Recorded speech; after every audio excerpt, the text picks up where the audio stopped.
اللہ تعالیٰ فرماتے ہیں کیا تم بے خوف ہو اس ذات سے جو آسمان میں ہے، ان یخسف بکم الارض، کہ وہ تمہیں زمین میں دھنسا دے،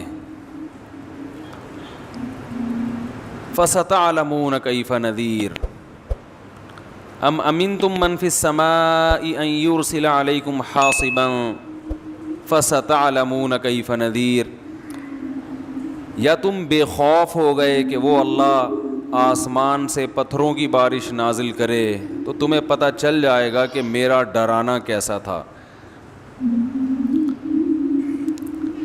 اللہ تعالیٰ کی ذات رحمت ہے، اپنے بندوں پہ مہربان ہے، رحم کرنے والا ہے، لیکن اللہ کی ذات کا ایک دوسرا پہلو بھی ہے۔ بھائی ان بچوں کو پکڑیں جا کے، یار وہ کدھر ہیں؟ شوکت بھائی، یہ بچے شور کر رہے ہیں۔ لیکن اللہ تعالیٰ کی ذات کا ایک دوسرا پہلو بھی ہے، وہ پہلو ہے انتقام لینا۔ ہمارے ہاں بعض خطیبوں کی عادت ہے کہ وہ ڈرانے والا پہلو بہت غالب کرتے ہیں، کہ ہر وقت لوگوں کو ڈراتے رہتے ہیں، جس سے مایوسی پھیلتی ہے۔ اور بعض خطیبوں کی عادت یہ ہوتی ہے کہ وہ اللہ کی رحمت کو ایسا بنا کے پیش کرتے ہیں کہ بس سب کی بخشش ہو ہی جائے گی،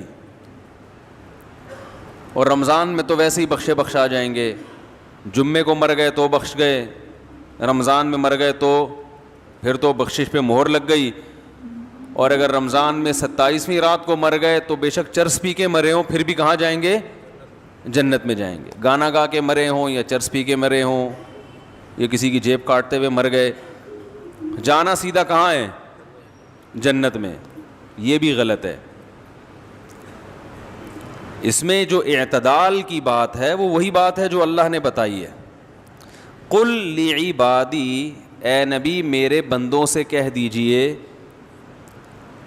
انی انا الغفور الرحیم، کہ میں غفور بھی ہوں اور رحیم بھی، وَأَنَّ عَذَابِي، لیکن یہ بھی بتا دیں کہ میرا جو عذاب ہے هُوَ الْعَذَابُ الْأَلِيمُ، وہ دردناک عذاب ہے۔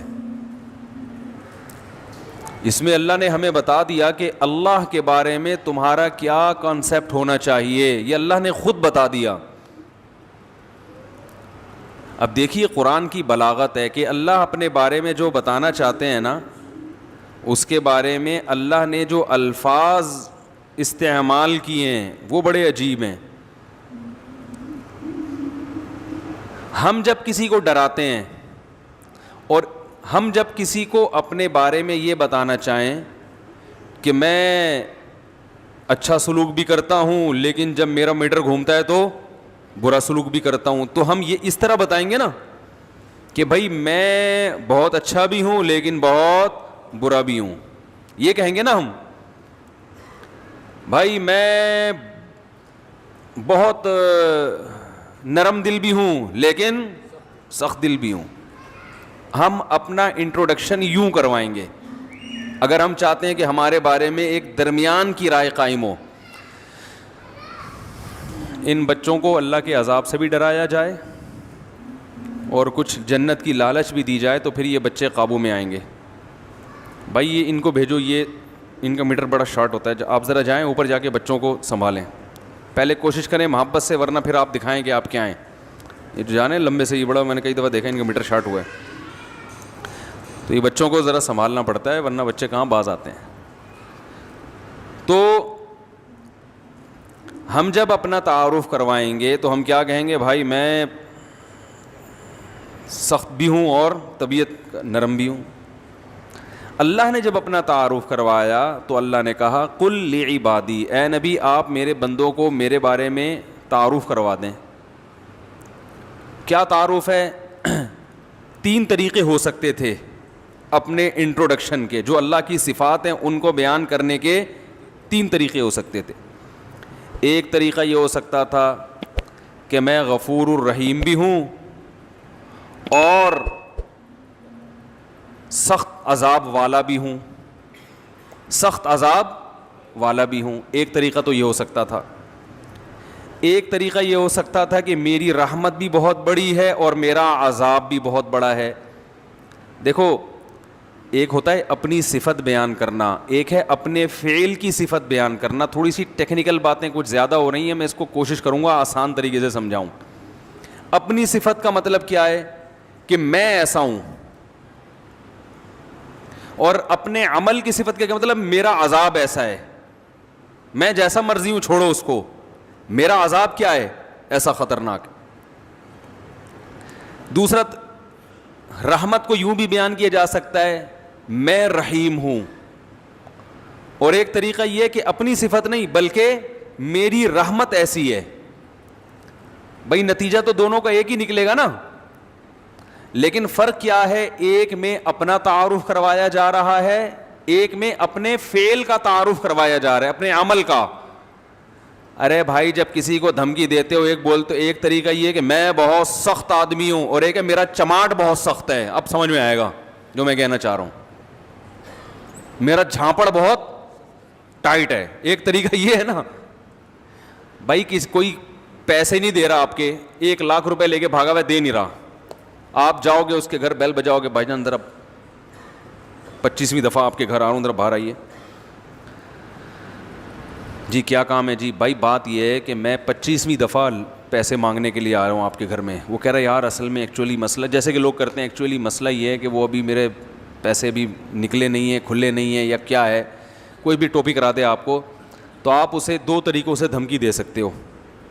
ایک تو یہ کہ تجھے پتہ نہیں ہے کہ میں کون ہوں, میں بہت سخت آدمی ہوں, اور ایک یہ کہ میرا چماٹ, بیٹا تو نے ابھی میرا جھانپڑ کھا کے دیکھا نہیں. یہ دھمکی دینے کے 2 طریقے ہو گئے, ایک اپنی صفت کو بیان کیا جا رہا ہے کہ میں ایسا ہوں, اور ایک اپنے عمل کو کہ میرا چماٹ ہے بھائی وہ ایسا ہے. اسی طرح رحمت کو بیان کرنے کے بھی 2 طریقے ہیں.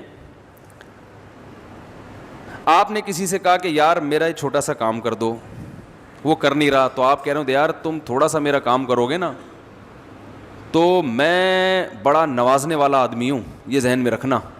آج تم میرے کام آ جاؤ تو کل میں بہت نوازوں گا, کیونکہ میں بہت سخی آدمی ہوں, بہت نوازنے والا آدمی, بڑا قدردان ہوں.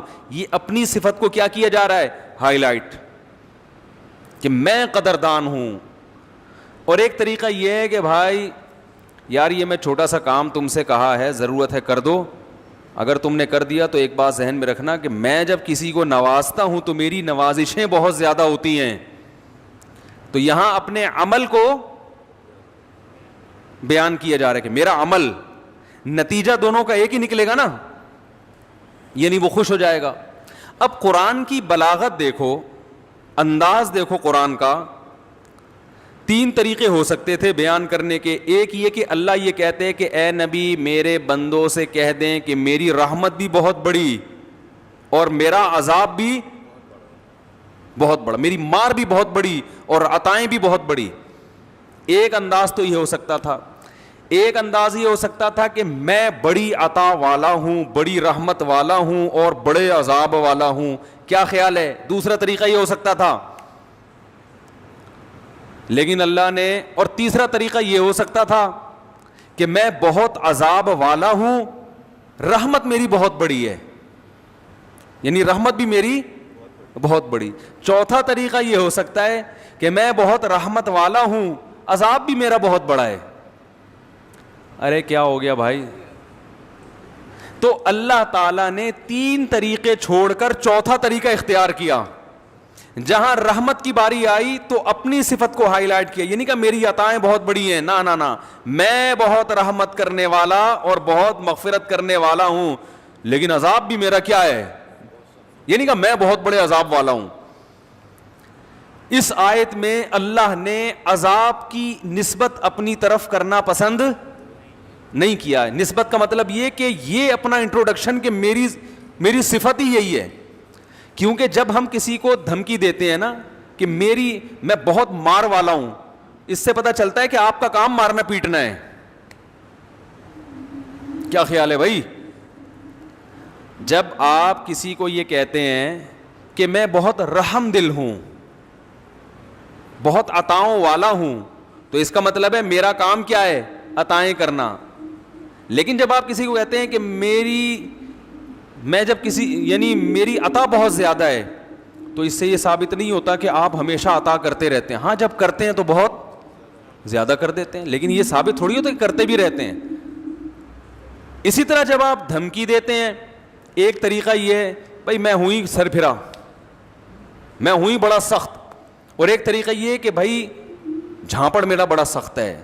تو جھانپڑ سخت ہونے کا مطلب یہ ہے کہ بھائی میں سخت ہوں, میں سخت نہیں ہوں, لیکن جب مجھے غصہ آتا ہے نا تو پھر کبھی کبھار جھانپڑ بھی لگا دیتا ہوں, پھر وہ ہلکا بولو بھائی نہیں ہوتا.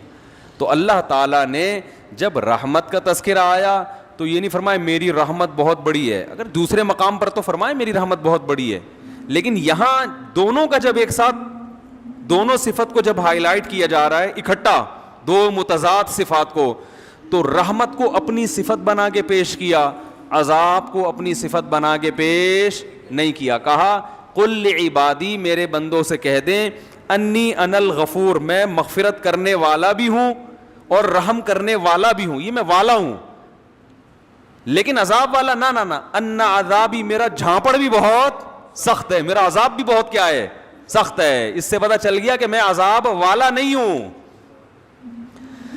آئے ہائے ہائے ہائے, بہت مشکل ہے سمجھانا بھائی.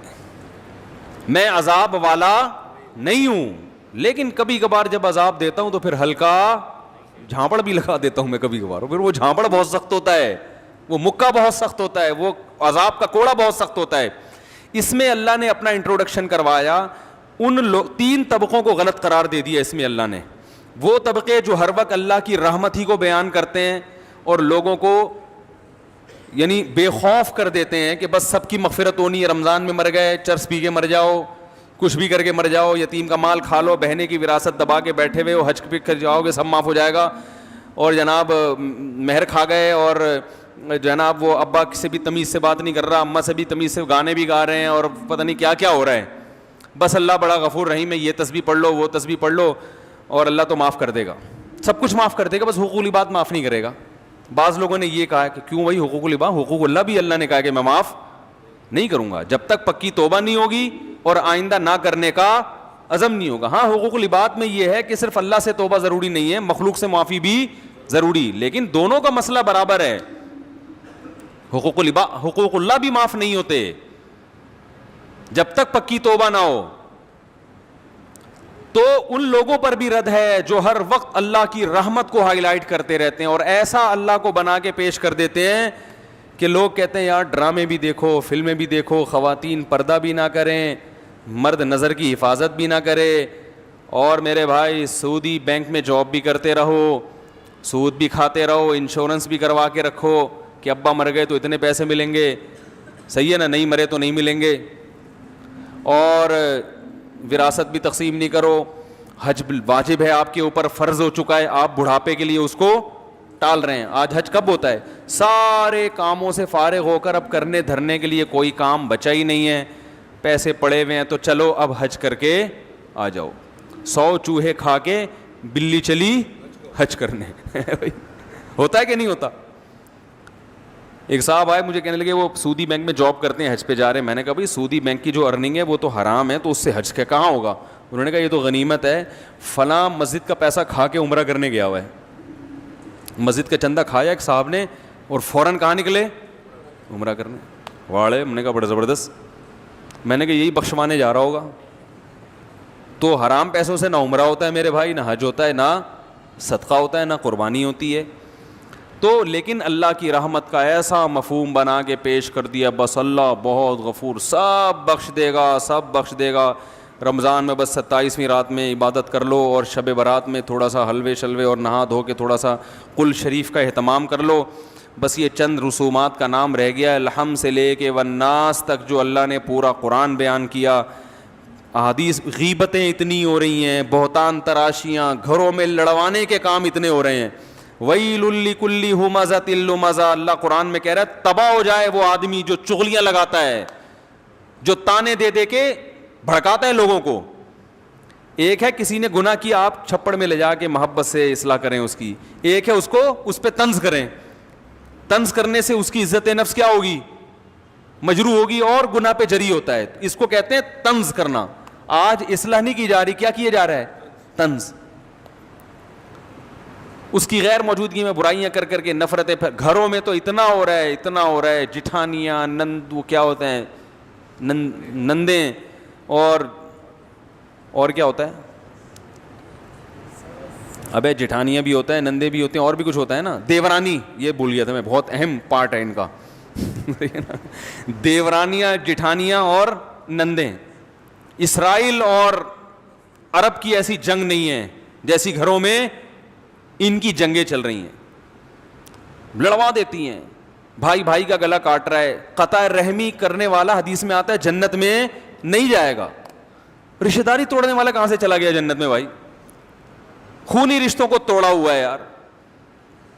نبی صلی اللہ علیہ وسلم نے فرمایا جو خود پیٹ بھر کے کھائے پڑوسی بھوکا ہو وہ شخص مومن ہی نہیں, اللہ کو اس کا ایمان قبول ہے ہی نہیں.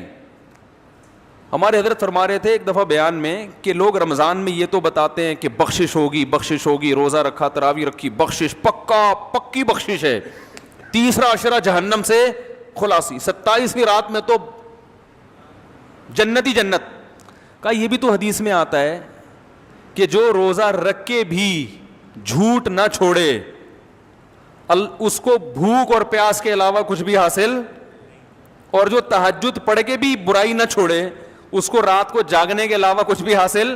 یہ بھی تو حدیثیں ہیں. تو ایک طرف اللہ کی رحمت میں اتنا غلو کرایا جاتا ہے کہ لوگ گناہوں پہ جری ہونے لگتے ہیں, یار سب حلال ہے, سب کرتے رہو, بس یہ کر لیں گے, یوں کر لیں گے, ایک مسجد کے ڈبے میں چندہ ڈال دیں گے 5 روپے, اور وائپر والے کو 5 روپے پکڑا دیں گے, شیشہ بھی صاف ہو جائے گا اور صدقہ بھی ہو جائے گا. عیدی سینٹر میں ایک بکرا دے دیں گے, اور یہ بھی جب دیتے ہیں جب اپنا کوئی مریض بیمار ہوتا ہے. اور دوسری طرف غلو کیا ہے, بعض حضرات اتنا ڈراتے ہیں کہ 4 آدمیوں کے علاوہ کوئی جنت میں, وہ 4 مشہور شخصیات سب جانتے ہی ہیں, ان میں 2 پاکستان میں ہیں, ایک سعودی عرب میں ہے, اور ایک مجھے بھی ذہن میں نہیں آ رہی, لیکن وہی جنت میں جائیں گے. انہوں نے ایسا دین کو بنا کے پیش کیا ہے کہ یہ سارے مولوی جہنمی ہیں بھائی, یہ سارے فرقہ پرست, اور ان مولویوں کے پیچھے چلنے والے بھی سارے جہنمی, اور جناب جو اچھے اعمال ہیں وہ بھی قبول. اسلام ہی غلط آیا تھا صدیوں پہلے بر صغیر میں, جو اسلام آیا تھا وہ اسلام ٹھیک تھا ہی نہیں, اب ہم اس کو ٹھیک کرنے میں بولو بھائی لگے ہوئے. جب تک اس مخصوص طریقے سے جو میری تحقیق کے مطابق قرآن حدیث کی تحقیق ہے, جو میری تحقیق کے مطابق جب تک اس طریقے سے نماز نہیں پڑھو گے وہ سنت کے مطابق ہے ہی نہیں. جب تک میرے والے نظریے کو فالو نہیں کرو گے, جو میں نے ریسرچ کر کے حدیث نمبر کے ساتھ پیش کیا ہے, اس وقت تک آپ کا شمار بدعتیوں میں ہوگا. وہ ایسا بنا کے پیش کرتے ہیں کہ یہ بھی جہنم, وہ بھی جہنم, فلانا بھی جہنم, فلانا بھی جہنم. تو 4 آدمی 4 6 8 10 بچتے ہیں, اور وہ 4 6 8 10 بھی ان کی تحقیق کے مطابق ان میں سے صرف ایک ہی ہوتا ہے, وہ خود ہوتے ہیں. وہ تو ہم دل بڑا کر کے کہہ رہے ہیں کہ ان کی ریسرچ کے مطابق یہ 4 آدمی ہیں, لیکن ان کی تحقیق کے مطابق ان 4 میں سے بھی 3 نہیں ہے, صرف وہ اکیلے ہی ہیں. سمجھ رہے ہیں بات کو؟ وہ ایسا بھائی جنت بنی کس کے لیے اللہ کے بندو؟ یہ سارے مسلمان کہاں جائیں گے؟ یہ مولوی سب سے پہلے جائیں گے. اس امت کے جو علماء ہیں وہ عام پچھلی امتوں کی طرح نہیں ہے. اس امت کی جیسے فضیلت ہے اس امت کے علماء کی بھی فضیلت ہے. صبح و شام مولویوں کی برائی لوگ کر, میں کہتا ہوں یار اگر یہ مولوی جنت میں نہیں جائیں گے تو یہ بیچارے جیسے تیسے ہو نماز تو پڑھ لیتے ہیں نا, موٹی موٹی برائیوں سے تو بچ لیتے ہیں بیچارے, داڑھی تو رکھ لیتے ہیں, شلوار ہی ٹخنوں سے اوپر, کم از کم لباس تو اپنا شریعت کے مطابق پہن لیتے ہیں. نہیں جی, سب سے بڑے فسادی کون ہیں؟ مولوی ہیں. میں مانتا ہوں مولویوں میں فسادی بھی ہیں, لیکن اچھے بھی ہول سیل کے حساب سے مولویوں میں ہی ملیں گے آپ. اگر اس معاشرے کو مولوی لیس کر دو چند دنوں کے لیے, مولوی سے پاک کر دو چند دنوں کے لیے, تو میرے بھائی آپ کو اس تباہی کی طرف معاشرہ اور جو آج کل جدید قسم کے اسکالر آ رہے ہیں نا, ایسی تباہی کی وقتی طور پر آپ کو لگے گا کہ آپ اب سچی مچی کا اسلام فالو کر رہے ہو, وقتی طور پر لگے گا, لیکن آپ ایسے بے لگام اونٹ بنو گے کہ آپ کو نہیں پتا ہوگا کہ آپ کی اولاد کی منزل کہاں ہے, وہ کیا بنے گی. ایسے بے لگام اونٹ بن جاؤ گے. پھر یہ لبرل لوگ آپ پہ حاوی آ جائیں گے. کچھ دو قسم کے لبرل مارکیٹ میں پائے جاتے ہیں. ایک جو لبرل پنے کی انتہا کو پہنچے ہوئے ہیں وہ تو اسلام کو مانتے ہی نہیں ہیں, جیسے فساد چودھری صاحب ہمارے بھی, وہ تو یعنی زبان سے کہتے ہیں کہ ہم مسلمان ہیں, لیکن ان کو طرز عمل سے ایسا لگتا ہے کہ ان کو افسوس ہو رہا ہے کہ میں مسلمان کیوں پیدا ہو گیا, میں مسلمان پیدا کیوں ہو گیا. کیونکہ یہ جب میوزک بھی انجوائے کرنا چاہیے, جو میوزک انجوائے نہیں کرتے وہ غلط ہیں. اور وہ جو ان کی مشہور تقریر ہے جس میں انہوں نے بہت اچھا انٹرویو دیا تھا, تو ان کے طرز عمل سے, اس طرح کے جو لبرل لوگ ہیں ان کے طرز عمل سے ایسا لگتا ہے کہ کاش ہم مسلمان پیدا نہ, کیونکہ وہ ہر چیز میں گورے کو ترجیح دیتے ہیں. یار وہ اچھے, تو بھائی تم پھر ادھر ہی جا کے رہو, اسی مذہب کو فالو کرو. اگر وہ مذہب لیس ہیں تو تم بھی مذہب لیس بن جاؤ.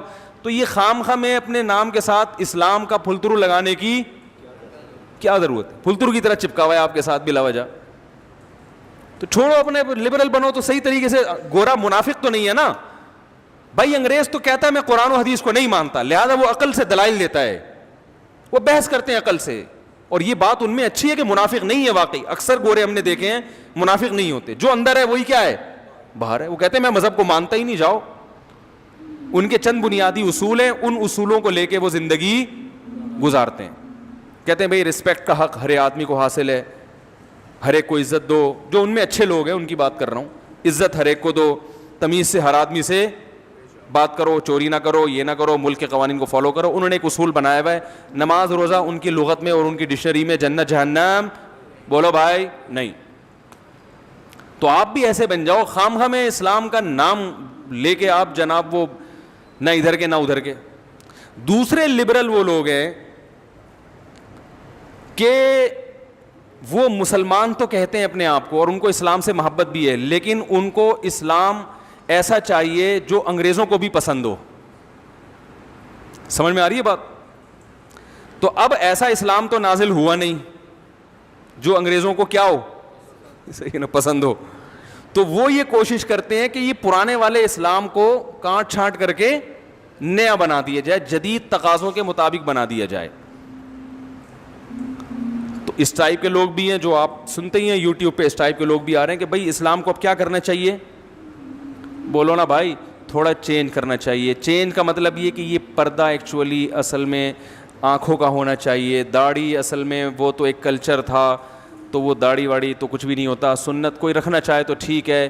اصل تو اسلام یہ ہے کہ لوگوں سے محبت سے پیش آؤ.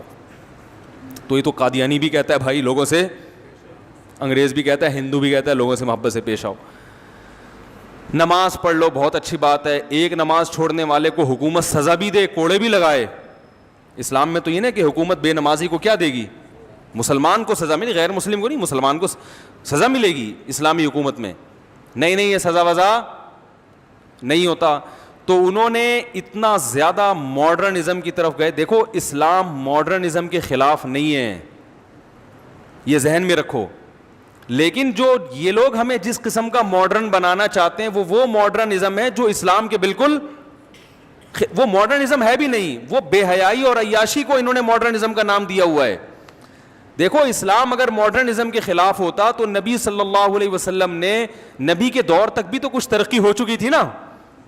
حضرت آدم علیہ السلام جب دنیا میں آئے تھے اس وقت تو پہیا بھی نہیں تھا, اس وقت تو یہ تلواریں بھی نہیں تھیں, اس وقت تو پتہ نہیں ڈنڈوں سے لڑتے ہوں گے یا کیا کرتے ہوں گے, کچھ بھی نہیں تھا نا, کوئی فیکٹری نہیں تھی, تو تلوار کہاں سے بنے گی. لیکن نبی کے دور میں تلواریں استعمال ہوئی ہیں نا لڑائی میں, توپوں کا استعمال بھی ہوا ہے. تو یہ اس دور کی ٹیکنالوجی تھی کہ نہیں تھی, تو نبی نے اس ٹیکنالوجی کا بھرپور استعمال بولو بھائی کیا ہے. اور صحابہ نے اس سے زیادہ ٹیکنالوجی کا استعمال کیا. صحابہ نے تو منجنیق بنائی, سمندری بحری بیڑے بنائے, اور اس زمانے میں نقشے کیسے پڑھے جاتے تھے, اس کا علم سیکھا گیا کہ ہم کسی ملک سفر کرنا چاہیں تو میپ کیسے بنایا. یہ محمد ابن قاسم جو تھا نا, سندھ آیا تھا, اس نے پورا نقشہ پڑھا تھا. ایک دفعہ کہا جاتا ہے, کتابوں میں لکھا ہے, اس نے پورا نقشہ پڑھا اور اسی نقشے کو محفوظ کر کے سندھ پہنچائے. تو یہ بھی تو ٹیکنالوجی تھی نا. تو یہ والا جو ماڈرنزم ہے, اسلام اس کے خلاف نہیں ہے, اس کے بالکل خلاف نہیں ہے اسلام. لیکن یہ ماڈرنزم کے نام پہ جو بے حیائی پھیلانا چاہتے ہیں, اسلام کو چینج کرنا چاہتے ہیں, تو ان کی راہ میں رکاوٹ کون ہے؟ صرف علماء ہیں. صرف علماء, جن کو مولوی کہا جاتا ہے, جن کو مولانا کہا جاتا ہے, یہ رکاوٹ ہیں. اور یاد رکھو, یہ جو مسجدوں میں امامت کرنے والے مولوی ہیں نا, چھوٹے چھوٹے سے بیچارے, ہم جیسے, ہم تو بہت نالائق ہیں, لیکن آپ ان کو ہلکا نہ سمجھا کریں. سب سے پہلا انسان اسلام کا جو تعارف کرواتے ہیں نا بچے کے سامنے, وہ اس کی مسجد کا امام ہوتا ہے. اس امام سے پتہ چلتا ہے, اس کے حلیے سے, اس کے نماز پڑھانے سے بچے کو پتہ چلتا ہے کہ ہم کیا ہیں, مسلمان ہیں. محلے میں مسجد کا ہونا, مسجد ہوگی تو مولوی بھی ہوگا نا اس میں. تو یہ چیز لاشعوری طور پر بچے میں یہ جذبہ بیدار کرتی ہے کہ ہم کیا ہیں, مسلمان. میں نے اگر سب سے پہلے کسی کو سنا ہے اپنے گھر سے باہر, تو اپنی مسجد کے امام صاحب کو سنا ہے. لیکن جب انسان بڑا ہو جاتا ہے, بڑے بڑے اسکالر ملتے ہیں, تو اپنی مسجد کے محلے کے امام کو وہ کیا ہو جاتا ہے, بھول جاتا ہے. اس کی مثال بالکل ایسے ہے جیسے مدرسے میں وہ استاذ جس نے اس کو الف با تا سکھایا تھا, اس کا سب سے بنیادی کردار ہوتا ہے بنیاد رکھنے میں, لیکن طالب علم اس استاذ کو یاد نہیں رکھتے, یاد رکھتے ہیں اس کو جو بخاری پڑھاتے ہیں. کہ بنیاد کس نے رکھی تھی؟ جس نے الف با تا سکھایا تھا. تو یاد رکھو, انگریز جب بھی کہیں گیا ہے نا, اور اس نے اگر اسلام ختم کرنے کی کوشش کی ہے, تو سب سے پہلے وہاں مسجدوں پہ پابندی لگائی اور مسجد کے مولوی کو پکڑا ہے اس نے. جہاں سے بھی اسلام ختم کرنے کی کوشش کی گئی ہے, ترکی میں جب انقلاب آیا تو سب سے پہلے کس پہ قابو پایا گیا ہے؟ مسجد کے مولویوں پر. اس کو پتا تھا مصطفیٰ اتاترک کو کہ ان کو سب سے پہلے لگام دو, ورنہ اسلام کو ختم کرنا ممکن نہیں ہے. تو یہ کیا بات کر رہی تھی, کہاں سے کہاں چلا گیا میں. تو یہ جو ہے نا, دو انتہائیں ہیں. تو ان انتہاؤں میں سیدھا راستہ کون بتاتا ہے؟ صرف علماء بتاتے ہیں. تو اس امت کے علماء کو انبیاء کا وارث قرار دیا گیا. حدیث میں آتا ہے العلماء ورثۃ الانبیاء, علماء نبیوں کے وارث ہیں, کیونکہ اب نبی نہیں آئیں گے تو ان کی جانشینی کون اختیار کرے گا؟ علماء اختیار کریں گے. تو میں یہ عرض کر رہا تھا کہ ایک طبقہ وہ ہے جو اللہ کی رحمت کو بہت بنا کے پیش کرتا ہے, دوسرا طبقہ ایسا بنا کے پیش کرتا ہے کہ سارے مولوی جہنم میں جا رہے ہیں. تو بیچارے وہ مولوی جو آپ کو اسلام بتاتا ہے, جو مسجدوں میں نماز پڑھاتا ہے, جو بیچارہ اذان دیتا ہے, جو ایک طبقہ ہے جو دین کی خدمت کے لیے اپنے آپ کو فارغ کر کے بیٹھا ہوا ہے, اسی کو آپ نے جہنم میں بھیج دیا. ہاں ٹھیک ہے, ان میں کچھ غلط بھی ہوتے ہیں, میں مانتا ہوں کہ جہنم میں بھی جائیں گے. اور ایسے ایسے لطیفے لوگوں نے الٹے بنائے ہوئے ہیں کہ وہ ایک صاحب مجھے لطیفہ سنانے لگے کہ جو ہے نا, وہ ایک آدمی کو خواب آیا, وہ جنت میں گیا تو اس کو کوئی حور ہی نہیں مل رہی.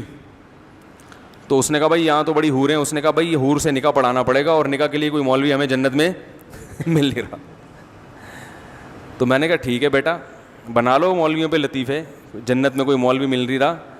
تو میں اپنے طلبہ سے کہتا ہوں, جو ہمارے مدرسوں میں طلبہ پڑھتے ہیں نا, میں کہتا ہوں اس زمانے میں 8-8 10-10 سال اپنی جوانی کے بہترین ایام فارغ کر کے دینی تعلیم حاصل کرنا 24 گھنٹے کے لیے, یہ ظرف کسی دوسرے مذہب والوں میں نہیں ہے.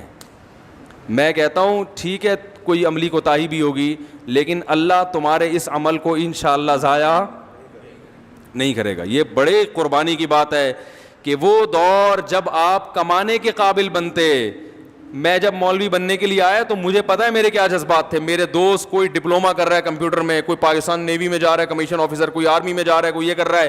ان کو دیکھ دیکھ کے ہمارے بھی بڑے جذبات ہوتے تھے کہ ہمارے بھی پر لگیں اور ہم بھی اڑ جائیں. ایسے وقت میں ہم کہاں جا کے بیٹھ گئے مدرسے کے بچوں کے ساتھ. تو وہ جو میرے ذہن میں شیطان وسوسے سے ڈالتا تھا نا کہ یار ہم تو ترقی میں پیچھے. ایک ہمارے رشتے دار ملے, انہوں نے بولا کہ خیریت, یہ تم نے یہاں جو میری عمر 18 سال تھی اس وقت, 18 سال میں کیا جذبات ہوتے ہیں انسان کے, میں یہ کروں گا, میں یہ کروں گا. پائلٹ سے کم تو تھا ہی نہیں.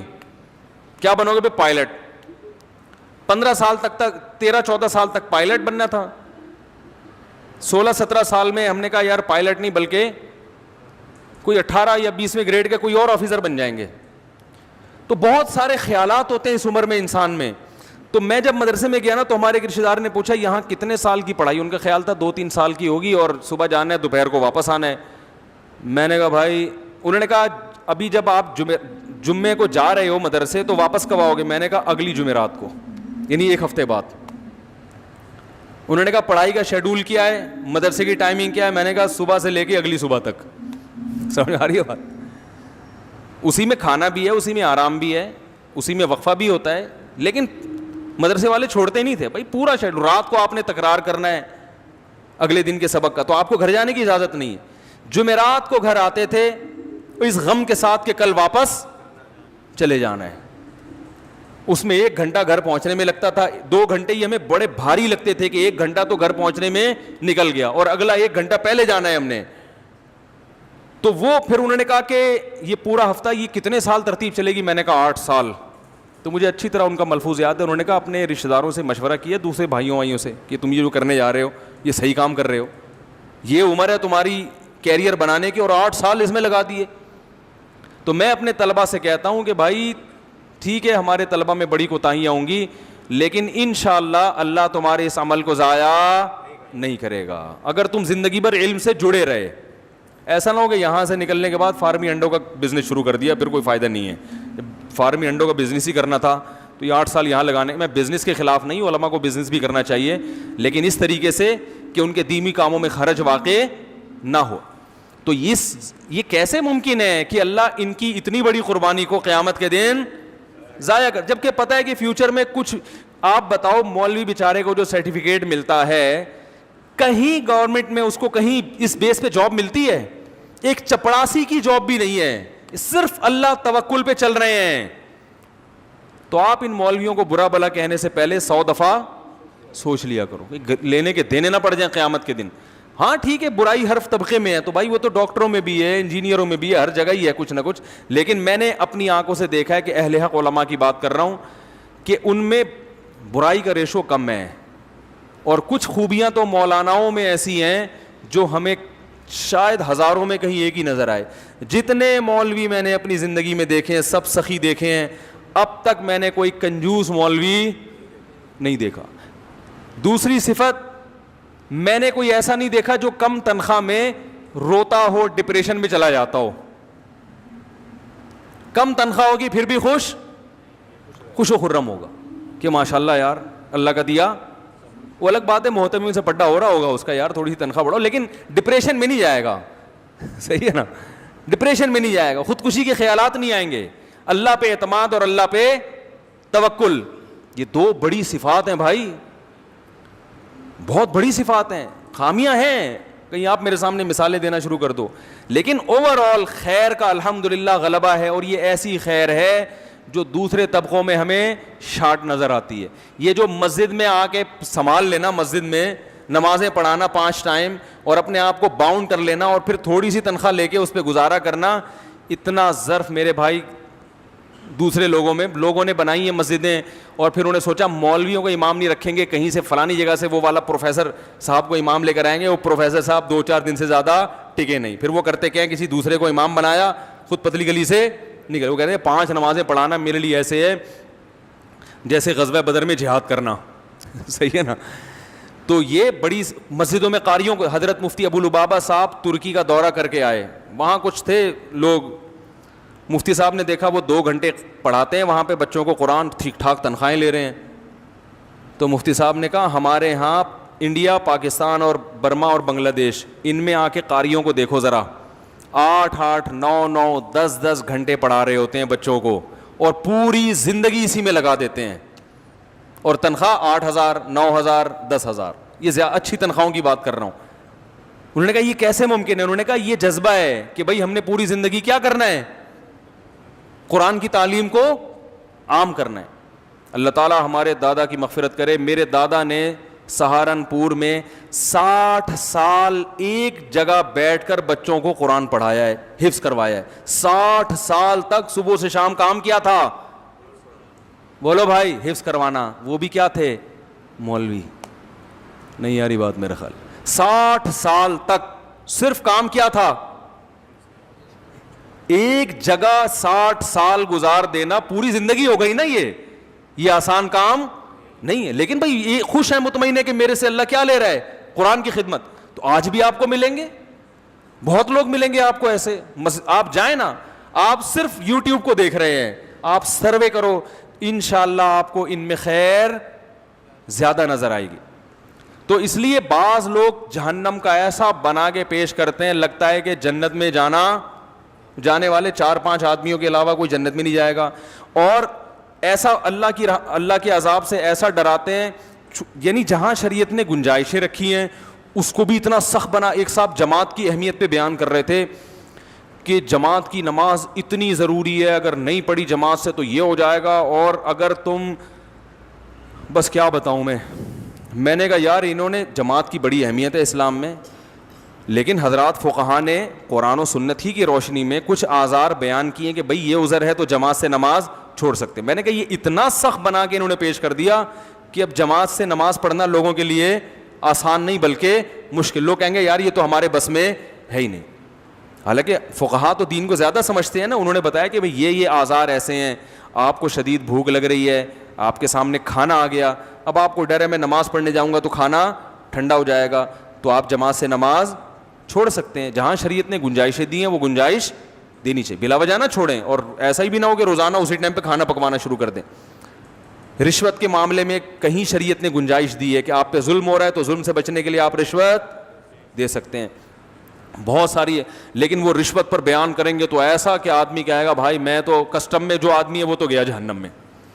ویسے تو وہ ویسے بھی جنت مشکل ہی لگ رہا ہے مجھے بھی, میری اپنی رائے بھی یہی ہے, لیکن بعض کسٹم والے جنت میں بھی شاید چلے جائیں.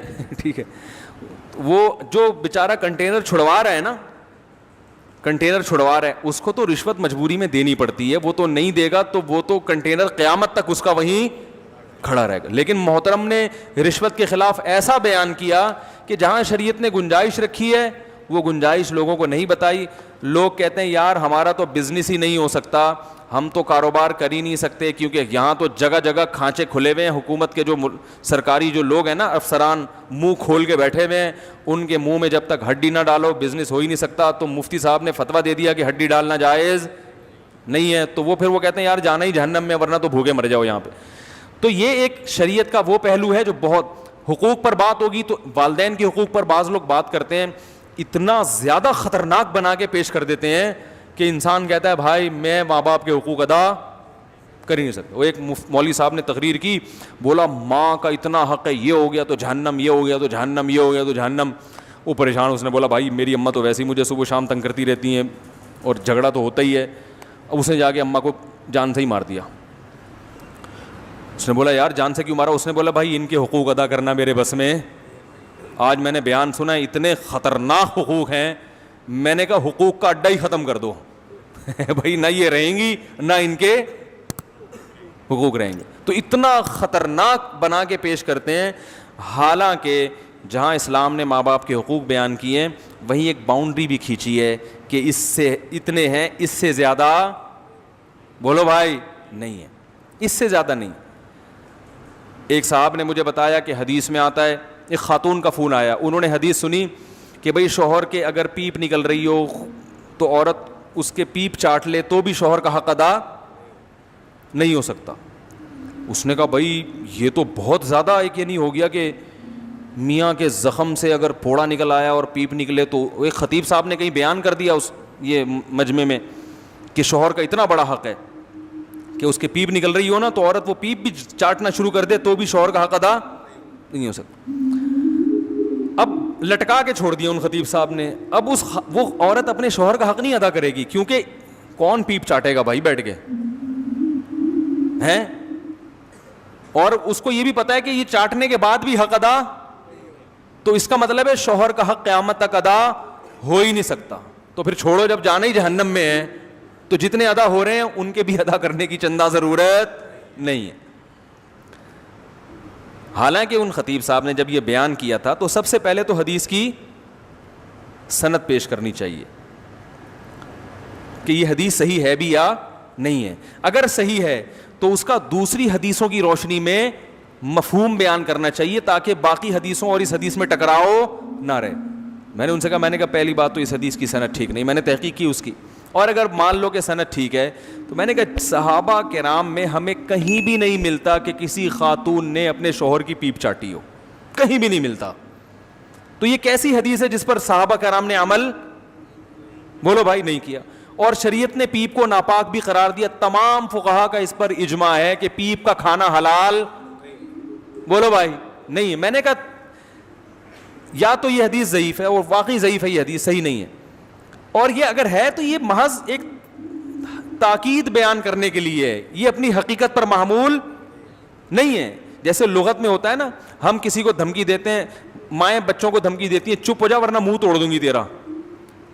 اس کا مطلب منہ توڑنا کیا خیال ہے نہیں ہوتا، بلکہ اس کا مطلب ہوتا ہے چپ ہو جا بس. ٹھیک ہے نا؟ تو لغت میں بعض دفعہ کچھ الفاظ ایسے ہوتے ہیں کہ جو محض ایک چیز کو کی تاکید کو بیان کرنے کے لیے ہوتے ہیں کہ بہت بڑا حق ہے، تو اس کو ایک مثال سے سمجھایا جا رہا ہے. مطلب یہ نہیں ہے کہ ایسا کرنا شروع کر دو، یہ حدیث کا مطلب نہیں ہے.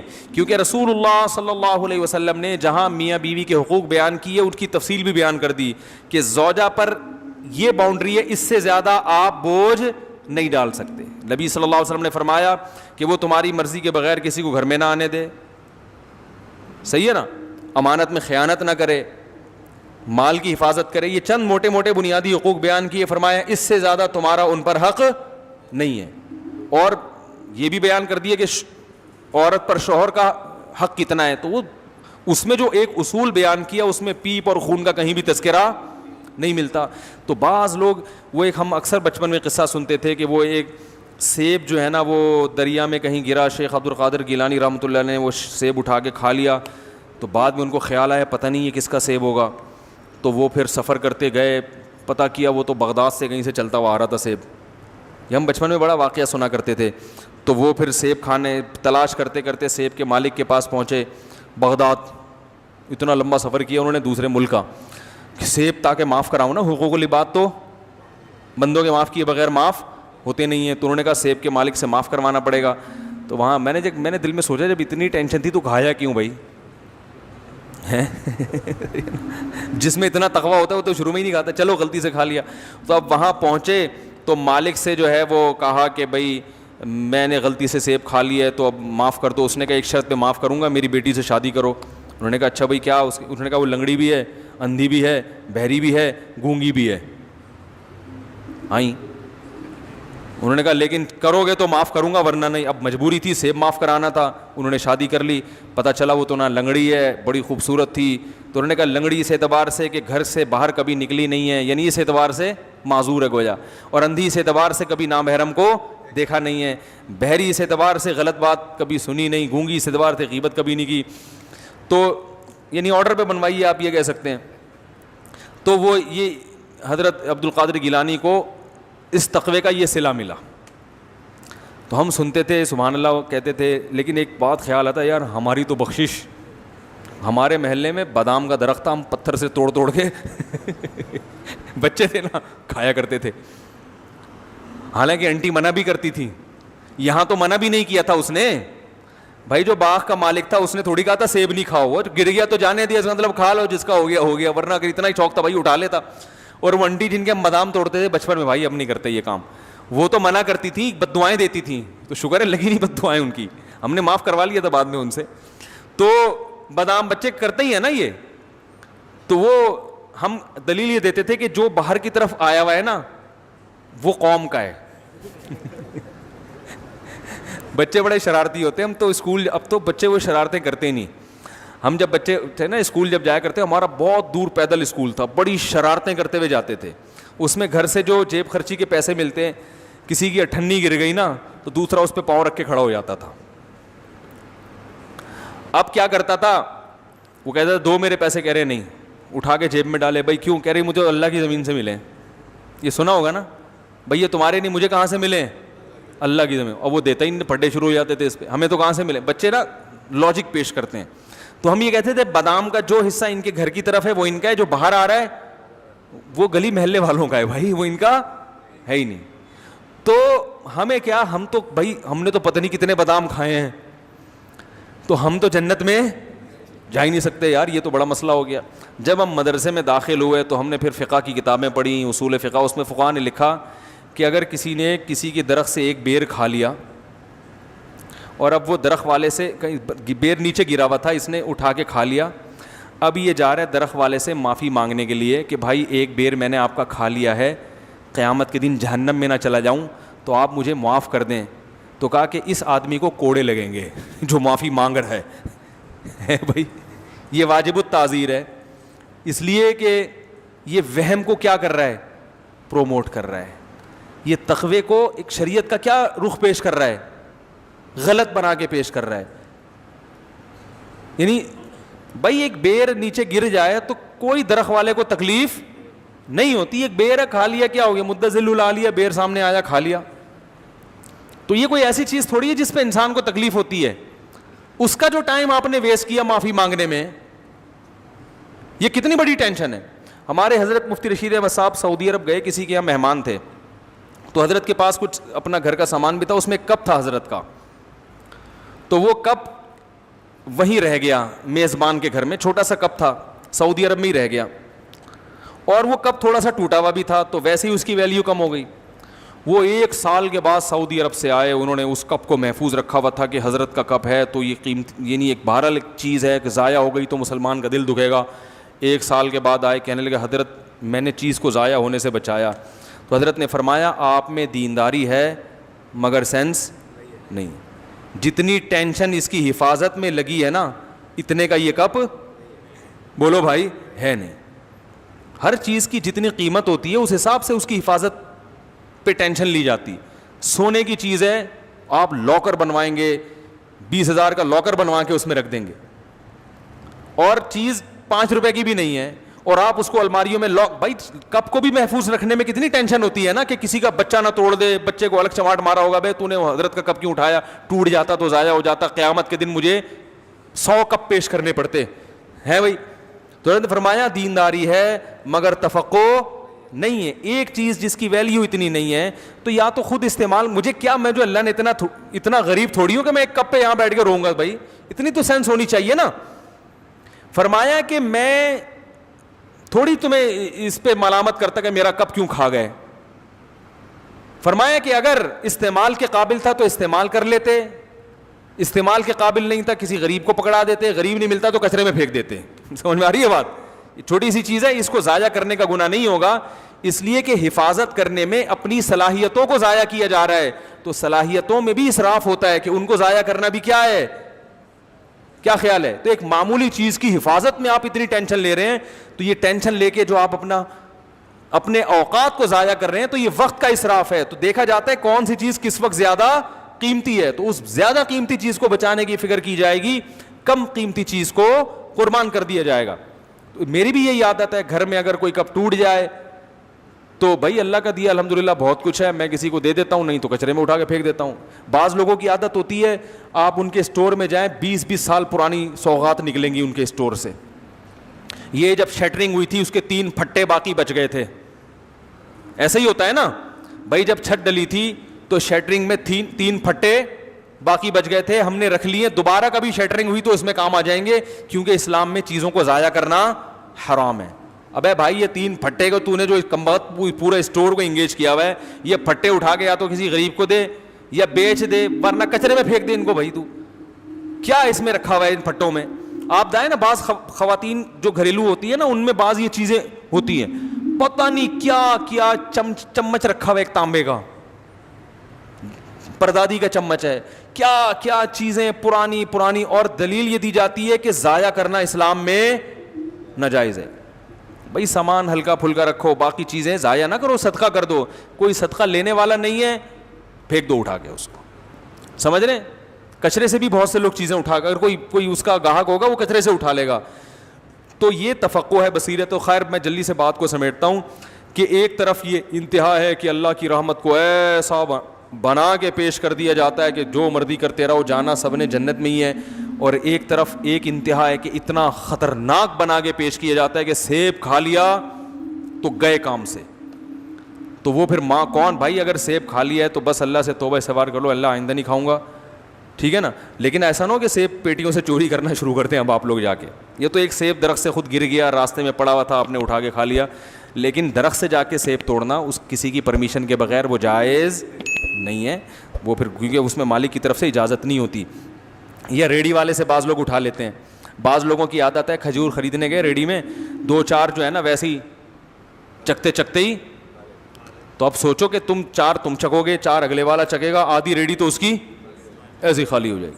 میں ابھی عصر کی بات ہے آم خریدنے گیا تو میں نے کہا چک کے لوں گا. اس نے ایک چھوٹا سا آم کا ایک ساشا نکال کے مجھے دیا, میں نے چکھا, مجھے سمجھ میں نہیں آیا. میں نے کہا یہ آم کے پیسے. اس نے کہا نہیں. میں نے کہا بھائی تم 10 آدمی آئیں گے چکتے چکتے, 20-30 آم تو تمہارے چکھنے میں گئے, تو آپ اس کے پیسے لیا کرو.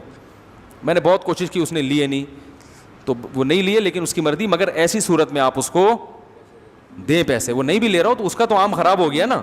لیکن لوگ کنجوسی یہاں کرتے ہیں. ایک دفعہ کیا ہوا, وہ ایسے ہی صدر میں ایک مارکیٹ والے نے کھجور رکھی ہوئی, ایک صاحب گئے کھجور اٹھانے لگے. اس نے کہا 5 روپے لوں گا. وہ کہنے لگا بھائی کیوں 5 روپے کی ہے؟ اس نے کہا بھائی ہر آدمی اٹھا کے ہاتھ نہیں لگانا اس کو. مجھے بڑا اچھا لگا اس کا یہ عمل جو ہے. تو 2 انتہائیں ہیں. تو اس میں اعتدال کا راستہ کیا ہے بھائی؟ اللہ کی ذات کے دونوں پہلو ہیں, عذاب بھی ہے اور رحمت بھی ہے. لیکن یہ بالکل برابر نہیں ہے. رحمت والا پہلو عذاب والے پہلو پر غالب ہے. تبھی اللہ نے رحمت کو ہائی لائٹ کیا, میں غفور بھی اور میں رحیم بھی. لیکن عذاب کے بارے میں فرمایا میرا جھانپڑ بہت سخت ہے. یعنی میں ایسا ہوں نہیں, لیکن مجھے مجبور نہ کرو, اگر میری نافرمانی کی تو میں عذاب بھی دے دوں گا. تو رحمت غالب کیسے ہے؟ ایسے غالب ہے کہ نیکی کا ثواب بہرحال ملتا ہے اور وہ بہت کم ضائع ہوتی ہے, بہت اس میں ضائع ہونے کا آپشن کم ہے. جبکہ گناہ کا عذاب لازمی نہیں ملتا, اس میں توبہ کا دروازہ کھلا ہوا ہے. توبہ کر لو گے تو معاف ہو جائے گا, توبہ نہیں کرو گے تو پھر اللہ کا کوڑا بہت سخت ہے. فرمائے ان ربک لبالمرصاد, تمہارا رب گھات میں بیٹھا ہوا ہے نافرمانوں کو پکڑنے کے لیے. ایک ایک چیز نوٹ کر رہا ہے, ایک ایک چیز دیکھ رہا ہے. اللہ تعالی ہمیں اپنے عذاب سے بچائے. تو بھائی یہ جو گناہ ہیں ہمارے معاشرے میں, ان کو چھوڑ دینے میں ہی خیر ہے. ہمت کر کے چھوڑ دیں, پھر اللہ کی رحمت ہے. اور ایسی رحمت ہوتی ہے تتنزل علیہم الملائکہ. اللہ فرماتے ہیں تم گناہ چھوڑو گے نا تو تمہیں جو ٹینشن ہوگی نا, اس ٹینشن کو ختم کرنے کے لیے میری طرف سے تمہارے دل پہ فرشتے نازل ہوں گے. ٹینشن بھی ہوگی لیکن ساتھ ساتھ تسلیاں بھی چلتی رہیں گی. ٹینشن کی 2 قسمیں ہیں. ایک ٹینشن وہ ہے جو آج جتنی ہے کل اس سے زیادہ, پرسوں سے زیادہ, اس سے انسان ڈپریشن میں جاتا ہے. اور ایک ٹینشن وہ ہے کہ ادھر ٹینشن ہوئی لیکن ساتھ میں وہاں سے تھپکی ملی, پھر ٹینشن ہوئی پھر ساتھ میں تھپکی ملی. اس ٹینشن کو برداشت کرنا آسان, اور اس میں ایک خاص قسم کی لذت بھی ہوتی ہے اس ٹینشن میں. وہ لذت ہوتی ہے امید کی کہ بھائی ٹینشن تو ہے مگر مستقبل میرا اچھا ہے, اللہ کی محبت ملے گی. ضمیر مطمئن رہتا ہے انسان کا کہ میں صحیح سمت پہ جا رہا ہوں. یہ ضمیر کا اطمینان اتنی بڑی اللہ کی رحمت ہے کہ یہ کروڑوں روپے بھی دے کے اگر مل رہی ہو نا تو یہ سستی ہے. لوگ ڈپریشن میں جاتے ہیں, ان کا ضمیر مطمئن بولو بھائی نہیں ہوتا. اگر آپ کو پتا ہو نا میں صحیح ہوں, بڑی بڑی ٹینشنیں برداشت کر لیتا ہے انسان, اس کو پتا ہوتا ہے کہ میں کیا ہوں, صحیح ہوں. دیکھو صحابہ کرام کی جو لڑائی ہوئی, تھوڑے تھوڑے لوگ بڑی بڑی فوجوں پہ غالب آئے. کیوں؟ ان بڑی فوجوں کو اطمینان نہیں تھا کہ ہم صحیح ہیں, اور ان تھوڑے سو کو اطمینان تھا کہ ہم صحیح ہیں. کہاں سے وہ تھوڑے تھوڑے ہوتے ہوتے پوری دنیا پہ غالب آ گئے.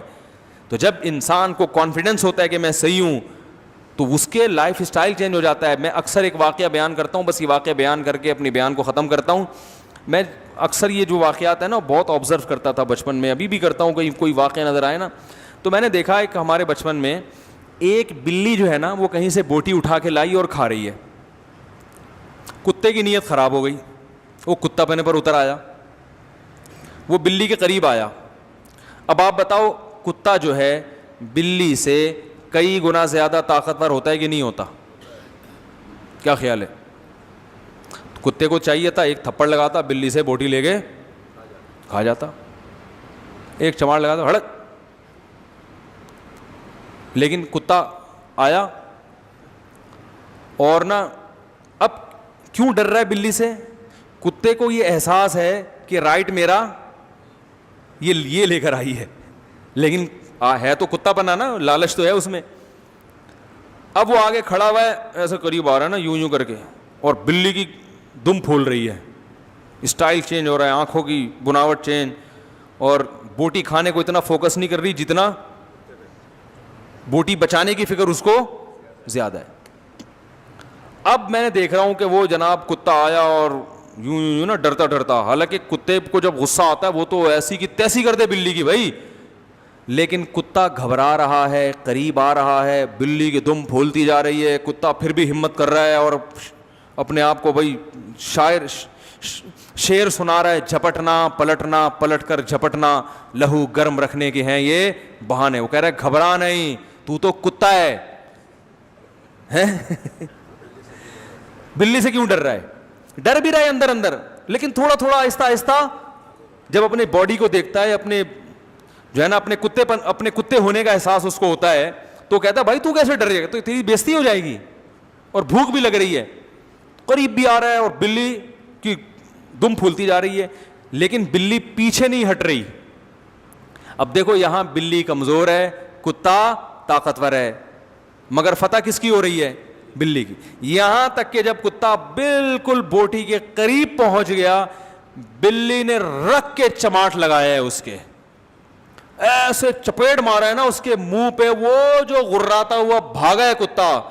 میں نے کہا یار کاش اس دور میں یوٹیوب ہوتا نا, میں اس کی ویڈیو بنا کے ضرور ڈالتا, اپنے چینل پہ ڈالتا. لوگ کہتے ہیں یہ دیکھو مفتی صاحب کے بیانات ہو رہے ہیں, یہ کتے بلی کی باتیں. میں کہتا ہوں کتے بلی کی باتیں نہیں, ہمارے بیان میں کتے بلی کی ویڈیو بھی آئے گی, ویڈیو چلا دیتا ہوں. یہ کانفیڈنس بلی میں جو پیدا ہوا ہے, کس نے پیدا کیا؟ کہ میں حق پر ہوں, میرا حق ہے. اور کتے کو جو شکست ہوئی ہے اس کو غصہ ہی نہیں آ رہا, وہ لانا بھی چاہ رہا ہے, غیرت اپنے آپ کو دلا رہا ہے, جھوٹی موٹی کی غیرت, مگر وہ پیدا نہیں ہو رہی. کیوں نہیں ہو رہی بھائی؟ اس لیے نہیں ہو رہی, اس کو پتا ہے کہ میں غلطی پر ہوں. تو انسان میں تو یہ احساس کتے بلی سے کئی گنا زیادہ ہے, کیونکہ اللہ کا شکر ہے انسان کتے نہیں ہے, انسان تو انسان ہے. تو وہ چاہے وہ کیسے ہی کتے پنے پہ آ جائے نا, اس کو یہ احساس رہتا ہے کہ یہ انسانوں والا کام نہیں ہے. اس کا ضمیر اس کو ملامت کرتا ہے, اندر سے ٹارچر کرتا ہے اس کو. جو لوگ بھی گناہوں والی زندگی گزارتے ہیں ان کی طبیعت میں اطمینان نہیں ہوتا.